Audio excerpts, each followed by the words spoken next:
$80 per ounce. That's where silver just landed, and if you think that's just another commodity headline, you're missing the bigger picture. Because when silver moves like this, when it rockets up almost 170% in a single year, it's not just about supply and demand. It's about something far more significant.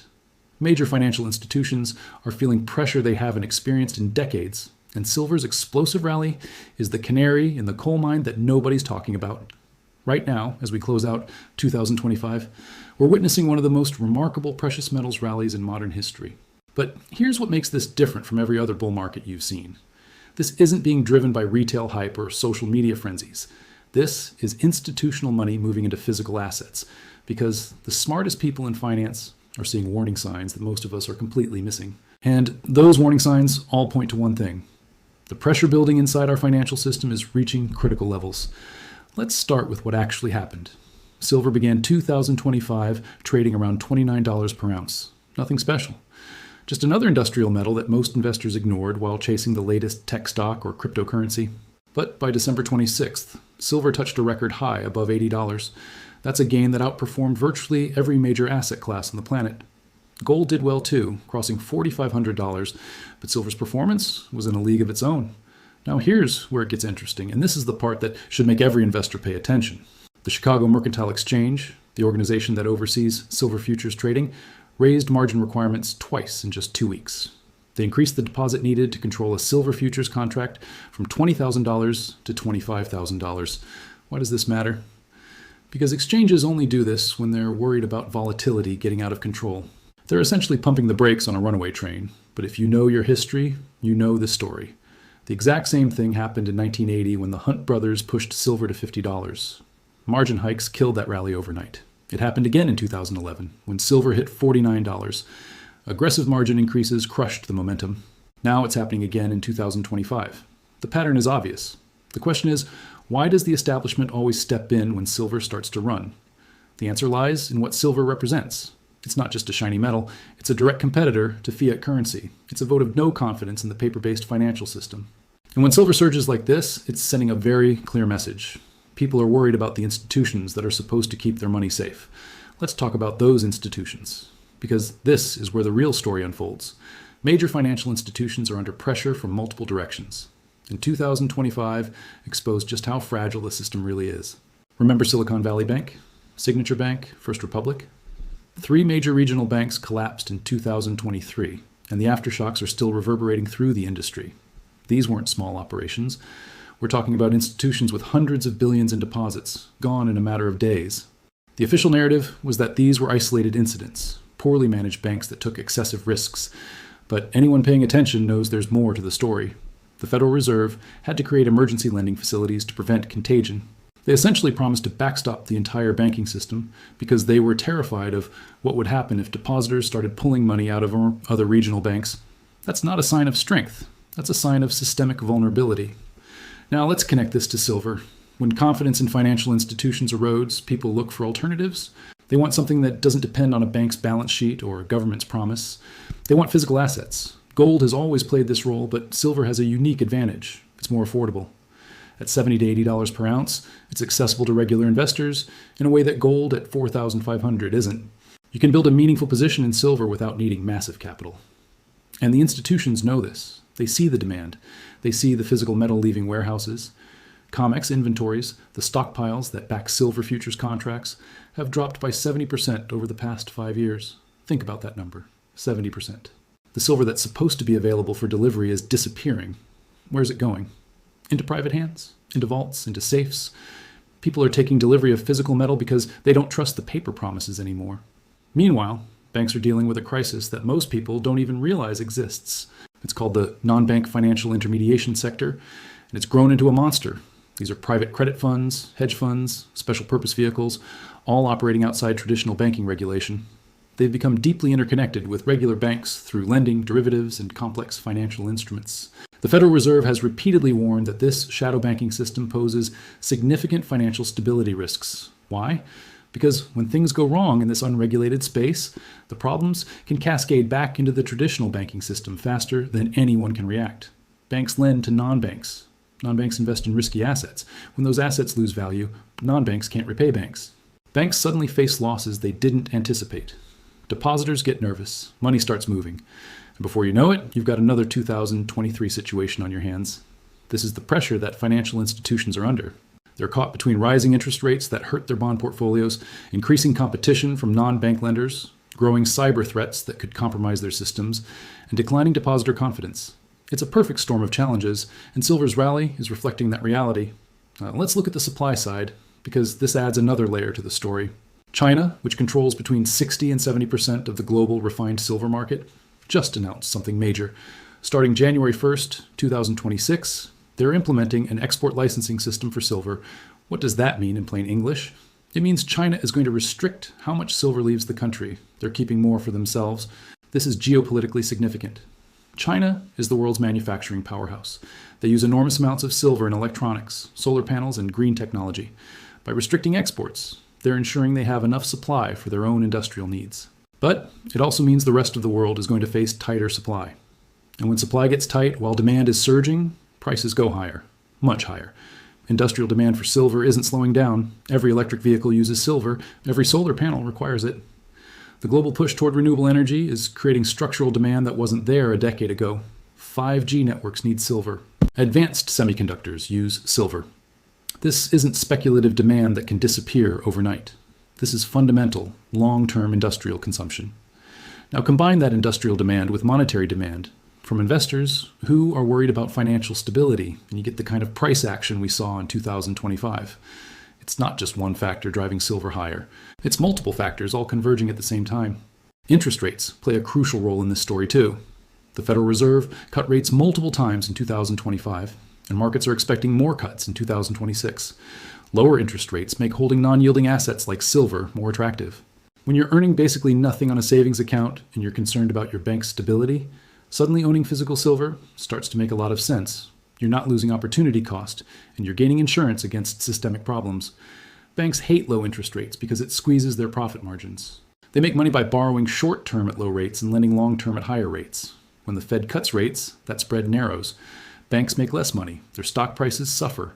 Their ability to absorb losses diminishes. This is part of the pressure they're facing, and it's not going away anytime soon. Let's talk about what happened at the peak.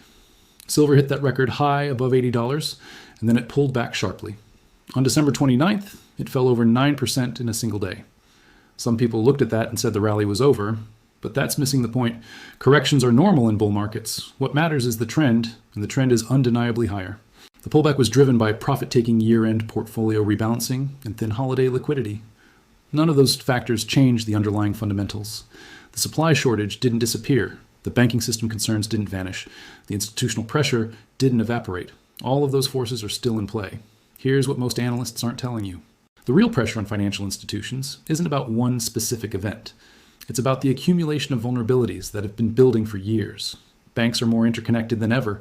A problem in one institution can spread to others through the derivatives market, the repo market, or the overnight lending market. The system is so complex that even regulators don't fully understand all the connections. The Bank for International Settlements, which is basically the central bank for central banks, has been warning about these interconnections for years. They've highlighted how private credit markets outside traditional banking have grown to massive size without adequate oversight. They've pointed out that leverage in the financial system is higher than it appears on the surface. They've noted that liquidity can disappear rapidly in times of stress. All of these warnings point to the same conclusion. The financial system is more fragile than it looks. And when silver surges nearly 170% in a year, it's telling us that sophisticated investors are paying attention to those warnings. They're positioning for a world where financial institution stability can't be taken for granted. Now let's address something important. This isn't about predicting an imminent collapse or spreading fear. It's about recognizing reality. Financial institutions are under genuine pressure, and that pressure creates opportunities for those who understand what's happening. Silver's rally is one manifestation of that understanding. Think about it from an institutional perspective. If you're managing billions of dollars and you see the same warning signs, what do? You diversify into assets that don't depend on counterparty performance. You buy physical commodities. You hedge against systemic risk. And that's exactly what we're seeing in the silver market. Exchange-traded funds backed by physical silver saw massive inflows throughout 2025. This wasn't retail speculation. This was serious money moving into tangible assets. The geopolitical dimension adds another layer of pressure on institutions. In late December 2025, military actions in Nigeria and ongoing tensions in Venezuela reminded markets that geopolitical stability can't be assumed. Banks operating internationally have to manage currency risk, sanctions risk, and operational risk across multiple jurisdictions. When geopolitical tensions rise, all of those risks intensify. Silver thrives in this environment because it's universally recognized value. It doesn't matter what currency you're using or what country you're in. Silver is silver. An ounce in New York has the same value as an ounce in Shanghai or London. That universality makes it attractive when the geopolitical landscape becomes uncertain. Let's talk about what this means for regular people, because that's ultimately what matters. If you're not a banker or a professional investor, why should you care about institutional pressure in silver prices? Because the stability of financial institutions affects everyone. Your deposits are in banks, your retirement accounts are managed by financial institutions. Your ability to access credit depends on a functioning financial system. When that system comes under pressure, having some exposure to physical assets provides a buffer. It's not about becoming a prepper or abandoning the financial system entirely. It's about recognizing that diversification includes assets outside the traditional paper-based system. Silver offers that diversification at an accessible price point. The question everyone wants answered is, where does silver go from here? Analysts are divided. Some predict it could push toward $100 or higher if supply constraints intensify and institutional pressure continues. Others expect consolidation and volatility as the market digests the gains from 2025. What's clear is that silver has broken out of its decades-long range and established itself at a new, higher level. But price predictions miss the more important point.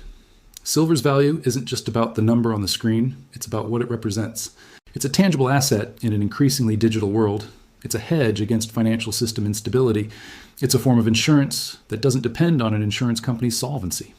In a world where financial institutions are under pressure from multiple directions, those characteristics have real value. The Federal Reserve and other central banks have enormous tools at their disposal.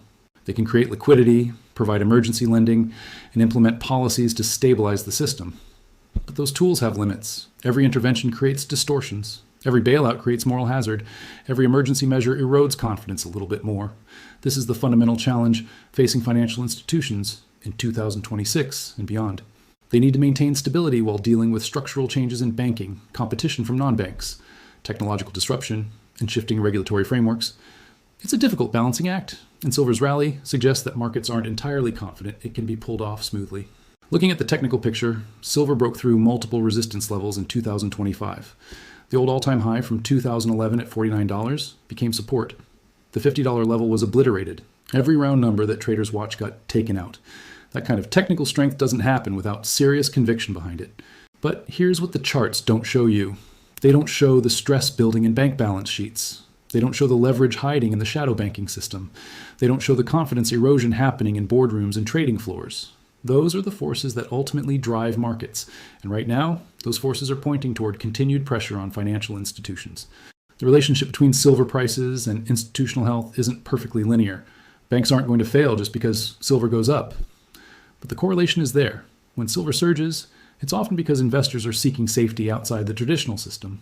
And they're seeking that safety because they perceive risks that official statistics might not capture. One of the biggest risks facing financial institutions is something called maturity transformation. Banks take short-term deposits and make long-term loans. That's how they make money. But it also creates vulnerability. If depositors want their money back quickly, banks have to sell long-term assets at potentially unfavorable prices. This is exactly what happened to Silicon Valley Bank. Rising interest rates made their bond portfolio worth less than they paid for it. When depositors withdrew funds, the bank had to realize those losses, and it spiraled into insolvency. Now multiply that scenario across the banking system. How many other banks have similar vulnerabilities? The Federal Reserve conducts stress tests, and most banks pass. But those tests have limitations. They can't predict every scenario, they can't capture every risk, and they certainly can't predict human behavior during a crisis. This is why silver matters. It's a concrete asset that exists outside these vulnerabilities. When you own physical silver, you're not exposed to maturity transformation risk. You're not worried about whether your bank can liquidate its assets fast enough. You're not concerned about contagion spreading through the financial system. You simply own a tangible asset with intrinsic value. As we move into 2026, the pressure on financial institutions isn't going away. Interest rate uncertainty continues. Geopolitical tensions persist. The shadow banking system keeps growing. Cyber threats become more sophisticated. Regulatory frameworks struggle to keep pace with innovation. All of these factors create an environment where institutional stability can't be assumed. Silver's rocket to $80 isn't just a market event, it's a signal. A signal that a significant portion of the investment world is taking these pressures seriously. They're voting with their capital, choosing tangible assets over promises. Whether they're ultimately right or wrong will play out over the coming years. But the message they're sending is unmistakable. The bottom line is this: when silver moves like it did in 2025, when it breaks records and defies expectations, it's telling us something important about the state of our financial system. Major institutions are under pressure from forces they can't fully control. That pressure creates vulnerability, and vulnerability creates demand for assets that stand outside the system. This isn't about fear or panic. It's about awareness. Understanding that our financial infrastructure, as sophisticated and resilient as it is, has weaknesses. Those weaknesses become more apparent during times of stress. And silver's performance in 2025 was a clear indicator that stress levels are elevated. As we look ahead, watching silver might provide more insight into financial institution health than any quarterly earnings report or regulatory filing. Because silver doesn't lie, it responds to supply and demand, fear and confidence, scarcity and abundance. And right now, all of those forces are pointing in the same direction, upward. That should tell us something about the pressure building in the system. The question is whether we're paying attention.